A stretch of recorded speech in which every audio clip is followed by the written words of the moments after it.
Hello, America, and to our friends around the world, greetings! Well, we return to embattled New York City Mayor Eric Adams being on the receiving end of the heavy hand of Biden's authoritarianism.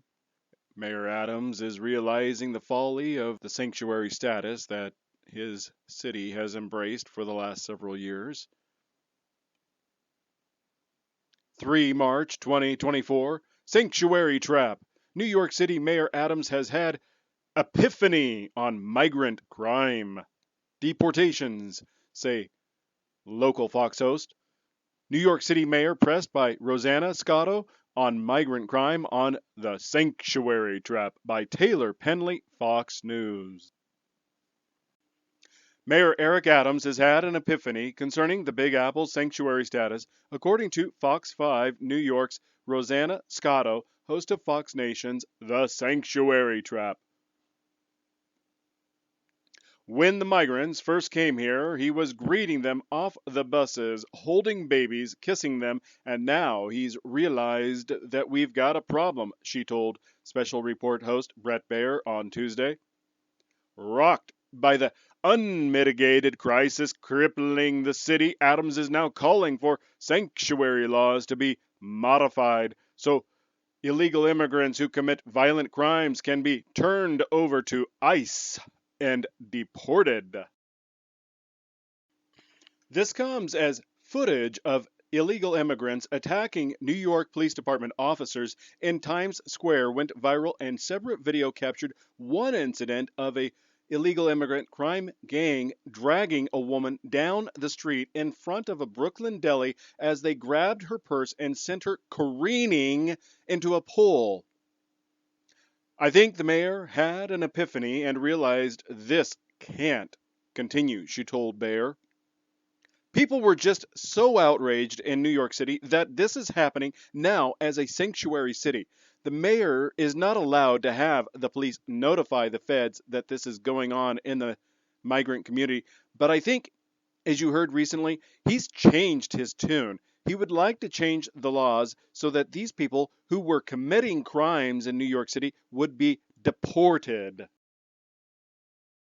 Scotto, who co-anchors Good Day New York, has witnessed the crisis firsthand, taking Fox Nation subscribers inside places like the iconic Roosevelt Hotel, which, since shutting down during the COVID-19 pandemic, has been repurposed into a migrant processing hub, now coined by some as the new Ellis Island.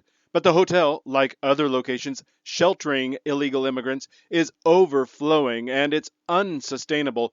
We have nowhere to put migrants, Scotto stressed, adding that 70 were found to be living illegally in a Queens furniture store because local shelters were out of space. Scotto said illegal immigrant crime has been occurring inside shelters and was mostly kept quiet by city officials.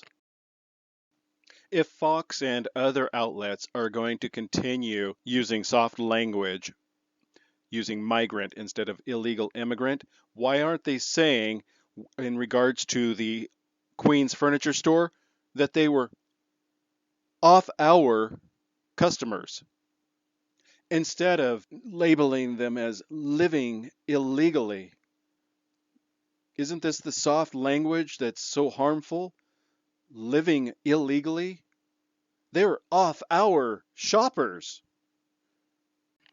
Now that it's spilled onto the streets, and we see it a lot in Times Square, wherever they can't avoid it, they have to talk about it. In The Sanctuary Trap, Scotto sat down with Mayor Adams and pressed him about the crisis, but he insisted his hands are tied under existing law. The law states that we cannot notify ICE. I cannot break the law and enforce the law. I can't deport. I can't stop people from coming in. Repeated criminal behavior. I can't report to ICE for deportation. So there's certain things I can't do, he said. He additionally explained, however, that challenges to the right to shelter rule, which requires the city to house its homeless, are in progress in the court system, saying, we stated that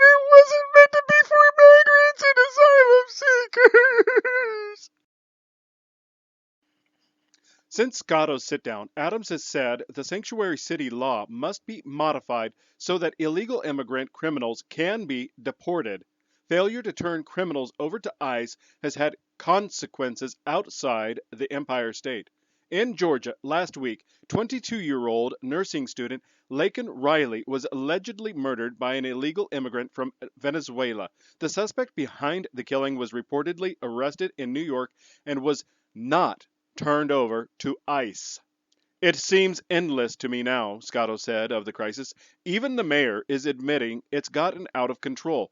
Everybody is stretched thin. Even some of the charitable organizations who have been trying to help some of the migrants realize there's got to be an end game here. It just can't continue this way. And with all things in life, U-turns are allowed. There is an expression in investing, good money after bad.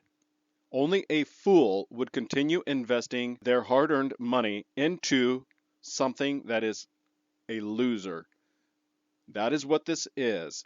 U-turns are allowed. Unfortunately, it seems Mayor Adams is more interested in, granted it was my interpretation of him throwing a temper tantrum, but I have no doubt that is what he's doing. U-turns are allowed in life, whether it's in this report or in your own.